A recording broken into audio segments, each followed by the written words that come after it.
Well, thanks for visiting us this morning at KTALnews.com. I'm meteorologist Josh Marces, and this is your Wednesday weather update. It's going to be very chilly, some frost out there this morning, so if your car is parked outside and you're headed out there before 8 a.m. or so, give yourself a few extra minutes. You may have to scrape the windshield here early this morning, but our temperatures will be a little higher today. This is going to qualify as, we'll call it our warmest day of the week here, but it's still overall a cool day as we'll wind up in the 50s this afternoon with increasing clouds. We have a cold front on the way tonight and tomorrow, so ahead of that cold front, we'll draw in, again, that we'll call it warmer air here and some of that moisture as well, which will help out with the rainfall later tonight. But I'm expecting the daytime hours will be dry today. Probably will not see any rain pop up until after 7 or 8 p.m. So if you're just working the typical daylight hours there, you can leave the umbrella at home. But if you're going to be out later this evening or tonight, I would grab the umbrella, take it with you. We'll likely see, again, some of these showers push in a little after sunset tonight. So high pressure is now moving to the east. That's what's opening up the door for that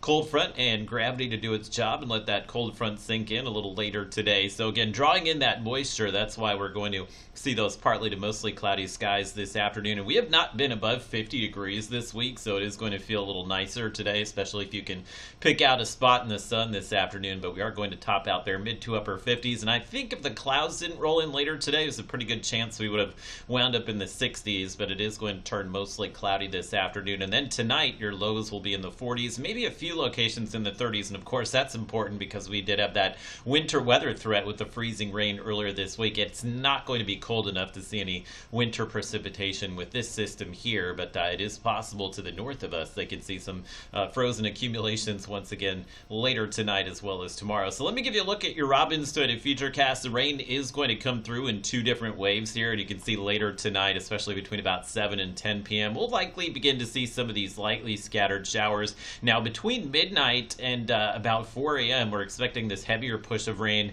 maybe as far north as I-20 or the Arkansas border here. So when I show you the rainfall map, the majority of this rain is going to come in later tonight, but we are expecting some light to moderate rain to play out during the day on Thursday. I think this will kind of be like Monday, where we get a few hours of just the cold rain here. Not as cold as Monday. Of course, Monday we were stuck in the 30s here. We'll be in the mid to upper 40s tomorrow, but that rain is going to be pretty chilly out there during the day on Thursday, and we should see the rain wrap up once we get closer to sunset. And I did keep at least a slight chance of rain in the forecast for Friday. Friday, likely a mostly cloudy day, and occasionally we may see just some mist or drizzle pop up, especially on Friday morning. And the weekend still looks dry and pleasant. Should have those highs back into the 60s over the weekend, but I did want to show you the rainfall map. First time in a while we've seen those numbers jump over an inch with one of these systems here, and of course those locations south of I-20 where we could see an inch or two of rain desperately needed. That's where we do have that moderate to severe drought. Likely we would like to see some rain further to the north here. I don't think we'll see as much rain north of the Shreveport area there, but nonetheless, it is going to be